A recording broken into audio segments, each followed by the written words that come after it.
तू संतांचं रक्षण करण्यासाठी, सनातन धर्माची पताका जगभर फडकवण्यासाठी, दीन दुबळ्यांच्या रक्षणासाठी हा महाडॉक्टर, महावैद्य, हा महादेव तुम्हामासाठी या कलियुगाचं रक्षण करण्यासाठी प्रत्यक्षात आदमाप्रात राहून सर्व सृष्टीचं रक्षण करण्यासाठी या कलियुगावरती अवतार धारण केलेला आहे.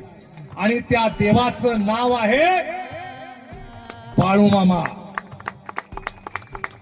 ज्याच्यामध्ये ब्रह्म आहे, ज्याच्यामध्ये विष्णूचा अंश आहे, ज्याच्यामध्ये महादेवाची ताकद आहे, असा देव आज कलियुगामध्ये बाळूमामा तुम्हा माणसाठी निर्मित झालेला आहे. एक वेळा अवश्य एक